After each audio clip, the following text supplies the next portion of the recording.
La figue de Barbarie, on la mange depuis la nuit des temps ici, dans la région de Zelfen, au centre-ouest de la Tunisie. Et ces dernières années, on lui a découvert d'autres vertus, cosmétiques. Une aubaine économique, mais aussi écologique pour les agriculteurs locaux, car ces arbres consomment peu d'eau dans une région qui en manque cruellement.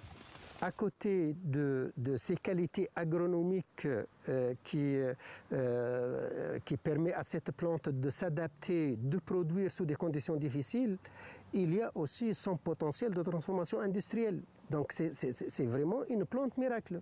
Et c'est ce qui attire les investisseurs à s'implanter dans les zones difficiles pour produire des produits finis qui sont demandés par le marché extérieur. Les graines des figues, après avoir été séparées de la pulpe du fruit, sont pressées et transformées en huile. Il y avait au début des années 2000 5 usines comme celle-ci. Elles sont aujourd'hui 10 fois plus nombreuses dans toute la Tunisie. Et la filière peut encore se développer. Elle emploie déjà 5000 personnes, rien qu'autour de Zelfen. Le gouvernorat de Kasserine, où la ville se trouve, a un taux de chômage de 20%.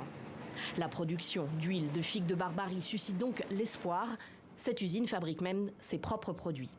De plus en plus de personnes commencent à connaître notre huile, à l'utiliser, et elles en sont satisfaites. C'est une huile précieuse qui a un fort pouvoir antioxydant, car elle est très riche en vitamine E. Elle est utilisée par les gens de plus de 25 ans pour prévenir les rides, et par les plus âgés pour atténuer la profondeur des rides. Les exportations tunisiennes ont bondi de 50% entre 2019 et 2021 et des marchés restent encore à conquérir. L'huile de figue de Barbarie intéresse déjà les marques cosmétiques européennes, mais elle est peu connue en Amérique et pas du tout en Asie.